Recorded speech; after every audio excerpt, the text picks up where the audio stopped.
Hello friends, இன்றைக்கி நம்ம வீட்டில் நல்ல மொறுமொறுன்னு கிறிஸ்பியாக வாழைக்காய் ஃப்ரை எப்படி செய்கிறதுன்னு பார்க்கலாமா? அதுக்கு 2 வாழைக்காய் நான் எடுத்திருக்கிறேன். இதை நல்லா 2 பக்கமும் கட் பண்ணிவிட்டு தோலை சீவிட்டு இந்த மாதிரி ரவுண்டாக கட் பண்ணிக்கோங்க.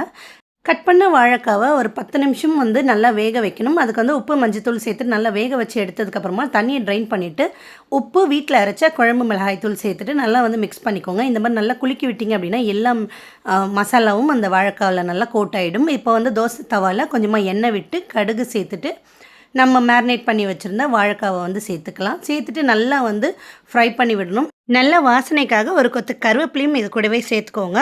எல்லாத்தையும் சேர்த்து நல்லா மிக்ஸ் பண்ணுங்கள். மொறுன்னு கிறிஸ்பியாக வரணும் வாழைக்காய், அந்த அளவுக்கு நல்லா ஃப்ரை பண்ணி வைக்கணும். பாருங்கள், இந்த அளவுக்கு நல்லா கிறிஸ்பியாக வந்ததுமே நம்ம ஸ்டவ் ஆஃப் பண்ணிடலாம். இந்த வாழைக்காய் ஃப்ரையை நல்லா தாளித்த தயிர் சாதத்து கூட வச்சு சாப்பிட்டு பாருங்கள், சூப்பராக இருக்கும். கண்டிப்பாக செஞ்சு பார்த்துட்டு எப்படி இருக்குன்னு மறக்காமல் கமெண்ட் பண்ணுங்கள். இந்த வீடியோ பிடிச்சிருந்தா மறக்காம ஒரு சின்ன லைக் கொடுங்க. அப்படி நம்ம சேனலை சப்ஸ்கிரைப் பண்ணி சப்போர்ட் பண்ணுங்கள். நெக்ஸ்ட் வீடியோவில் பார்க்கலாம். பாய்.